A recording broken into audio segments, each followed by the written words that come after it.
YouTube, on se retrouve aujourd'hui pour une nouvelle vidéo de méthode gratuite. L'objectif, c'est de voir comment on peut clarifier son étude de cas et démarrer son étude de cas de la meilleure des manières pour pouvoir réussir ses entretiens au sein des meilleurs cabinets de conseil en stratégie, que ce soit McKinsey, BCG, Bain, Oliver Wyman, Roland Berger, etc. Si tu te demandes pourquoi je serais légitime à te donner ce type de conseils, c'est simple, je me présente, je m'appelle Oussama Atlassi, je suis un ex-consultant au BCG à Paris et un diplômé d'HEC et j'ai fondé stratmakina.com qui est un site qui a permis à plus de 800 candidats coachés à date d'intégrer le top 6 des cabinets mondiaux avec 85% de ces 800 candidats coachés à date qui ont intégré un MBB. Et donc première chose qu'il faut savoir, c'est qu'une bonne clarification, ça se fait en 3 étapes. D'abord ta reformulation, ensuite les questions de cadrage et enfin les questions spécifiques. Donc pour la reformulation, l'idée c'est de montrer à ton intervieweur qu'en même temps tu ne perds aucune information, donc ça veut dire que tu es à l'écoute et ça c'est une qualité qui est essentielle dans ce métier, et tu vas aussi montrer que tu es capable de t'approprier le sujet et de le reformuler de manière synthétique. Et donc ça c'est hyper important.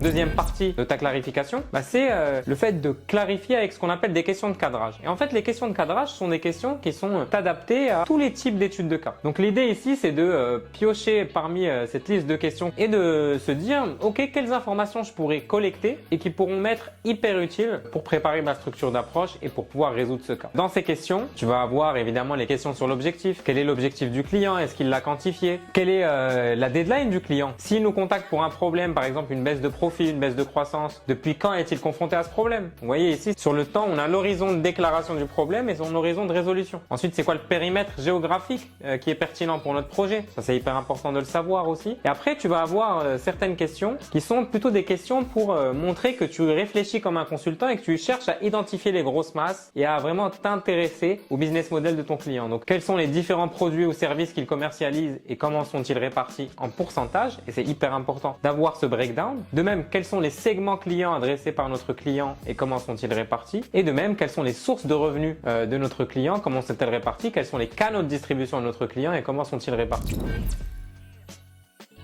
Donc ça te fait déjà une bonne petite liste de questions que tu peux utiliser de manière quasiment automatique. Évidemment, sur des cas de private equity, tu vas pas parler de produits ou de services, mais tu vas plus axer ces questions de cadrage sur par exemple les entreprises qui sont dans le portefeuille du client, essayer éventuellement d'identifier des synergies, etc. Et après ça, tu vas compléter ta clarification, donc ces questions de cadrage avec des questions spécifiques. Donc les questions spécifiques, tu peux pas les préparer en amont, c'est pas possible. Mais l'idée c'est simplement de montrer ta curiosité et de vérifier aussi que tu n'as pas de trou dans la raquette avant de te lancer dans la préparation de la structure d'approche.